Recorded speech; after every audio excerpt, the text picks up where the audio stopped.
Eu estou aqui hoje com a Natália. Prazer, gente. Tudo bom? E estou aqui com a Bárbara também. Oi, gente.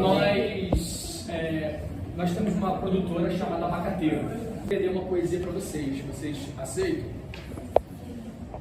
A chegada dos galos. Quem está narrando essa história é uma testemunha que conseguiu sobreviver por mais de 500 anos aqui nessa terra. Sou eu, um pau-brasil. Não sei nem como, mas ainda estou aqui de pé para te contar tudo o que vi acontecer. Uma história que começou há muitos anos, quando ninguém cantava de galo por aqui. Um tempo em que não existiam governantes nem governados. Papagaios, araras, porcos, espinhos, micos, leões dourados, tatus, tamanduás, tucanos, cobras, jacarés, pirarucus, piranhas, tambaquis, onças pintadas, jaguatiricas. Uma quantidade quase infinita das mais diversas espécies viviam livres sob as leis da natureza, da fauna e da flora. Em uma terra cheia de belezas e muito alimento para todos. Mas esse paraíso não duraria para sempre. E a história dessa terra começou a mudar no dia em que avistei pela primeira vez as caravelas aparecendo no horizonte. Aqueles barcos enormes, feitos com muita madeira, chegaram à praia. Começaram a desembarcar muitos bichos de espécies até então nunca antes vistas por aqui. Vacas, bois, bodes, cabras, carneiros, lebres, galinhas, cachorros. Era impressionante e até interessante ver aquela quantidade de bichos diferentes, mas quando apareceram os galos, montados em cavalos, foi uma visão assustadora do ponto de vista dos bichos daqui. Parecia que um galo em cima de um cavalo era um só bicho. O galo então pulou do cavalo e deu 3 ciscadas no chão para examinar a terra. Depois bateu forte suas asas e cantou em alto e bom som: terra boa, muito boa, tudo que se planta dá. Vamos fazer uma fazenda aqui. Aquela foi a primeira vez que eu vi um galo e também a primeira de muitas que eu vi eles cantarem por aqui. Os galos cantavam as ordens e os outros bichos logo obedeciam. Todos aqueles bichos das mais variadas espécies que chegavam por aqui já não eram mais regidos pelas leis da natureza, da fauna e da flora. Muito menos eram livres. Quem ditava as regras agora eram galos e seu sistema de organização, a galocracia, em que todos os bichos deveriam seguir as ordens de um só galo, o galo real, que vivia em uma outra fazenda, do outro lado do oceano, chamada Fazenda Além-Mar.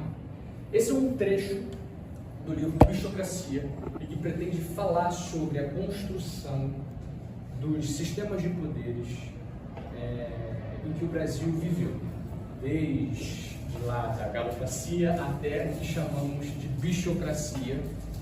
Então, não sei se vocês já chegaram a ter contato com a literatura de George Orwell, que se chama Revolução dos Bichos. Então, o autor desse livro é o Leonardo da Selva, e ele fez um trabalho em cima desse estudo e estudou as fases ali. Teve a política café com leite.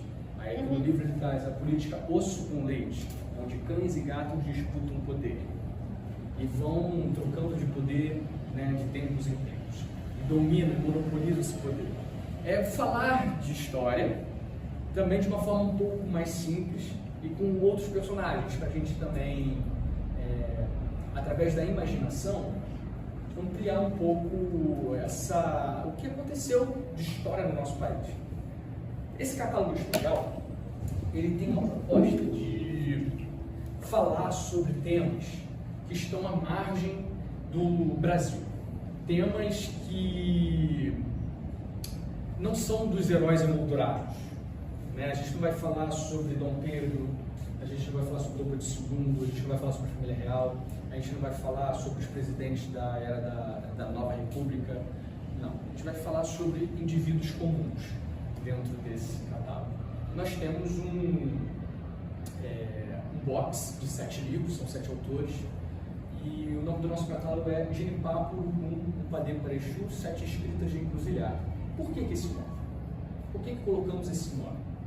Porque resolvemos apontar essas escritas para corpos, para indivíduos que estão né, nesses espaços e que precisamos gerar produções culturais, precisamos gerar conteúdos textuais e escritas decoloniais.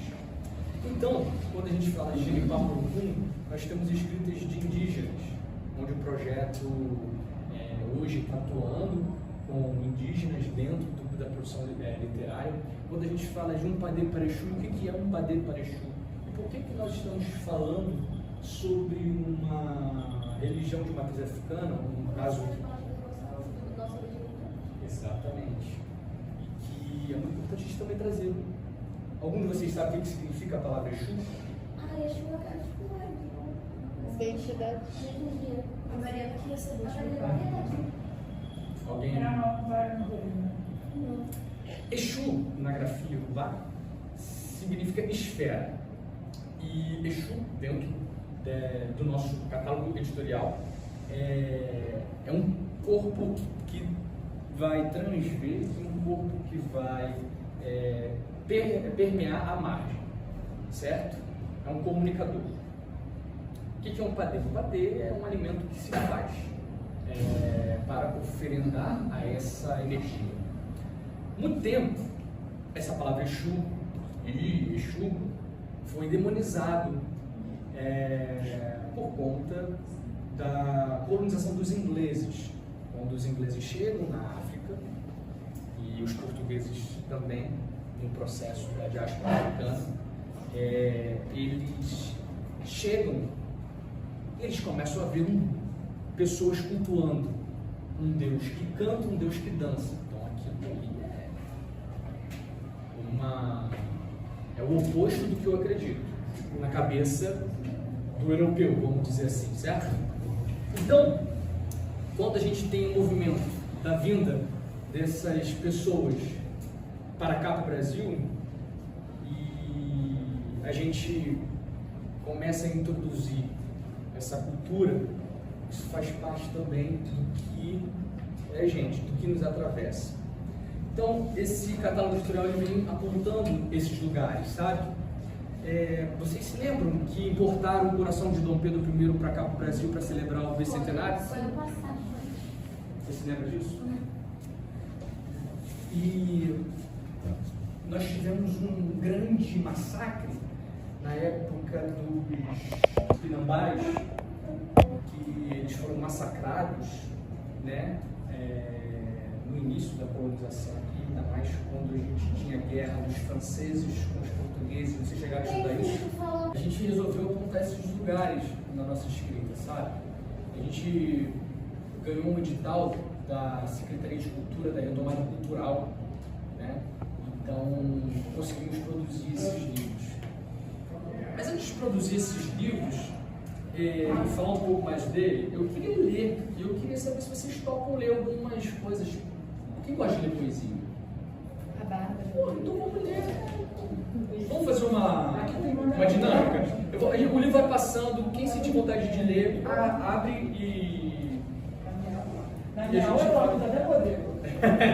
Eu nunca li isso. Nunca deu pra Eu sei que você abrir e quiser falar. Eu vou deixar os livros rodando aí para vocês.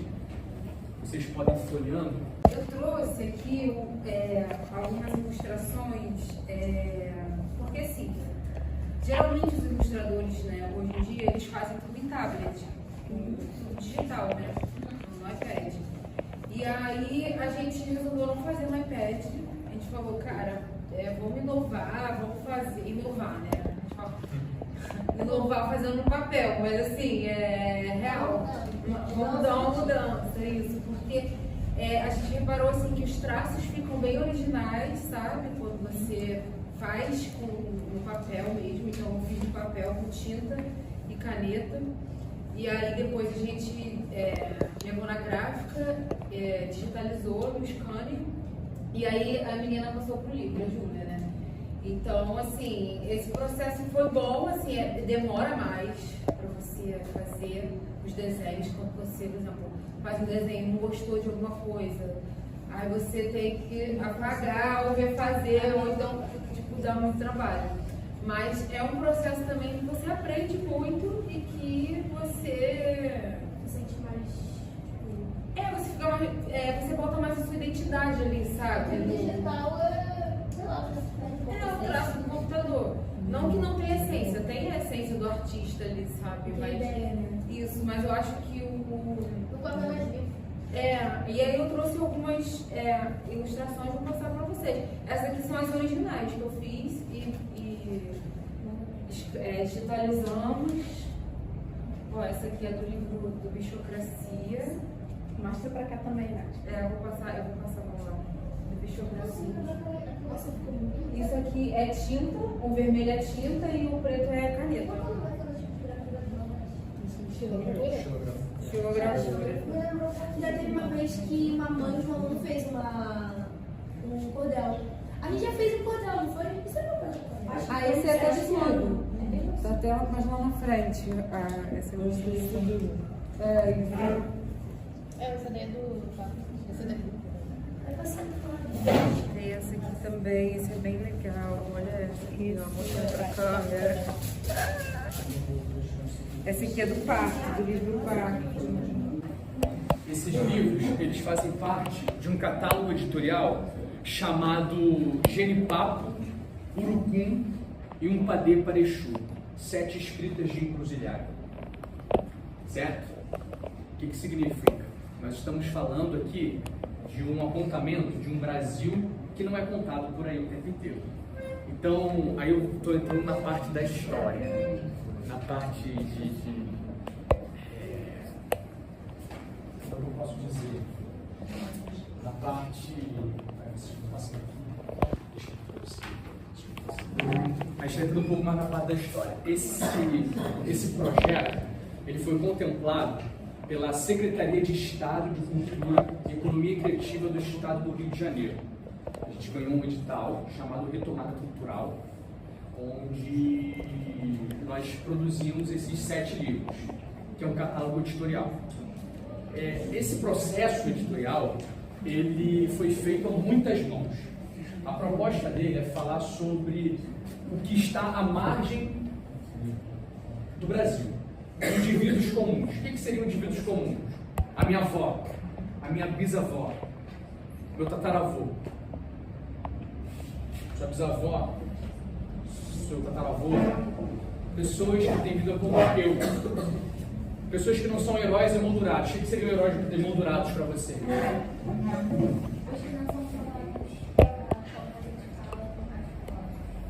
Quem seriam eles? Na nossa história, talvez São Pedro, que lutou a sua morte, a Leopoldina, que é assim.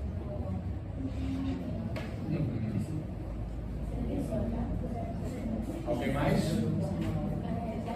Isabel. Esses personagens do Brasil, a gente falou assim, a gente não quer focar neles. A gente quer focar em outras histórias. Então, tá rodando aí esses livros.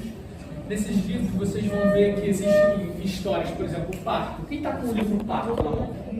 Parto. Levantei rapidinho. Parto. Esse livro aqui, ele conta a história de 7 mães negras da Baixada Fluminense, escrita pela Thaís Reis, uma professora, que inclusive dá aula aqui.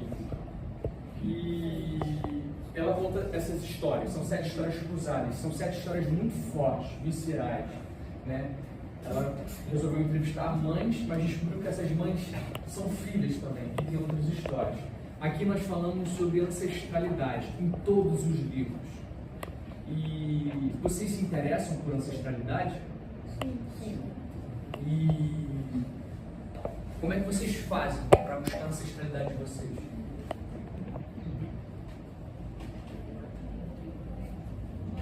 Pergunta a avó. Conversa com a avó. Conversa com a avó. Já sabe algumas coisas da tua ancestralidade que compartilha com a gente?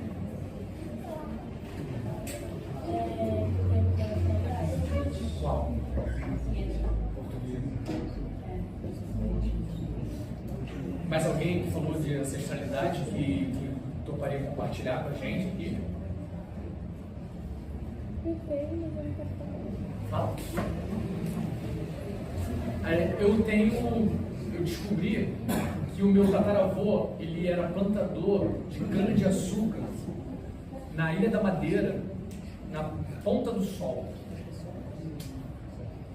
E em 2020, na pandemia, eu e Natália, nós fomos morar dentro de uma reserva ambiental, dentro de uma floresta, dentro de uma reserva ambiental na Ilha Grande.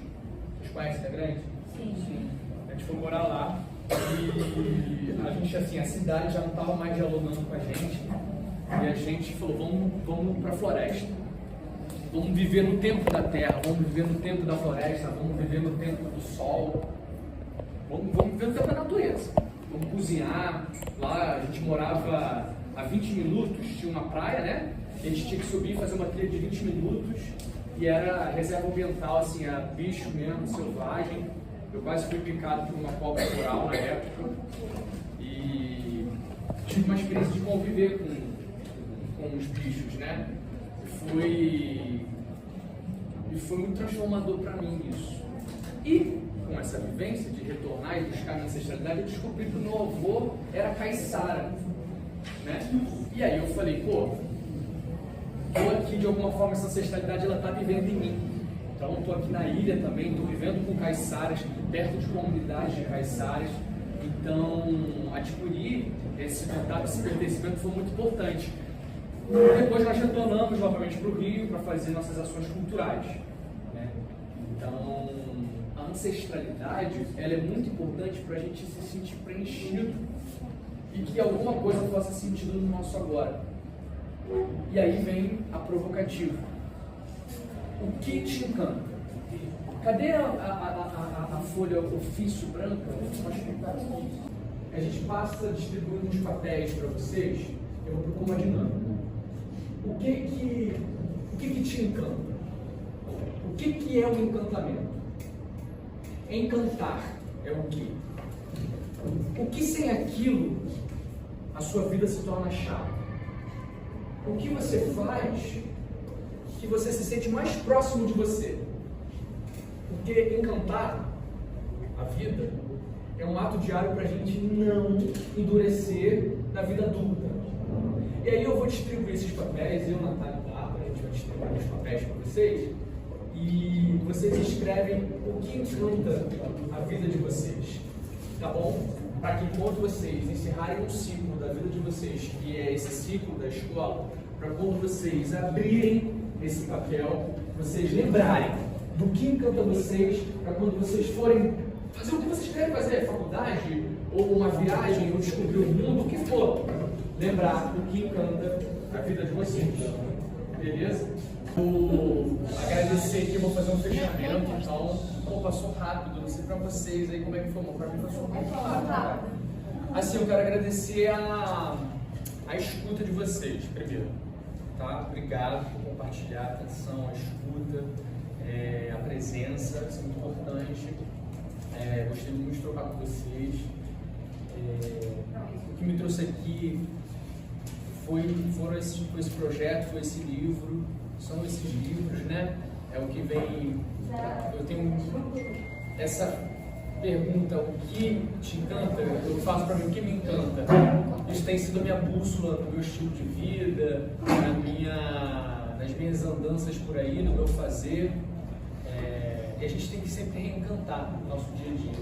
Então, nessa minha fala final, eu posso talvez estar compartilhando com vocês, para nutrir vocês assim, que eu recebi tanto de nutrição de vocês, seria assim, um reencantamento diário.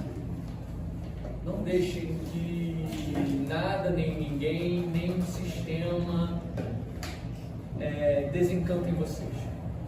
Mantenha sempre o reencantamento, o ato de reencantar a vida, o ato de olhar para o seu dia, mesmo quando ele for difícil, um encantamento diário. A gente passa a ritualizar a vida. As relações de vocês com vocês aqui, nessa turma, a troca que vocês têm, enquanto turma, enquanto grupos dentro da própria turma, pensem sempre em reencantar e encantar o outro. Cada um de nós carregamos dentro do nosso plexo um raio solar. Por isso que eu falei do raio solar. É dado para a gente quando a gente vem para cá, para a Terra. é dado pra gente de presente um raio solar. E a gente tem uma condição humana, nós somos seres humanos, somos seres humanos. E a gente tem a possibilidade de abrir esse plexo e distribuir esse raio solar como um presente. Isso é talvez um horizonte na vida de alguém. Ser um nascer do sol, ser um pôr do sol, ser a casa do sol. A minha amiga fala isso para ela seguinte, e a gente vai ser algo motivo. É isso. É importante fazer com que cada um se ilumine aqui dentro. Então, obrigada e gratidão. Vocês querem falar alguma coisa? Agradecer, eu quero agradecer a vocês. Só uma coisa, não, vai.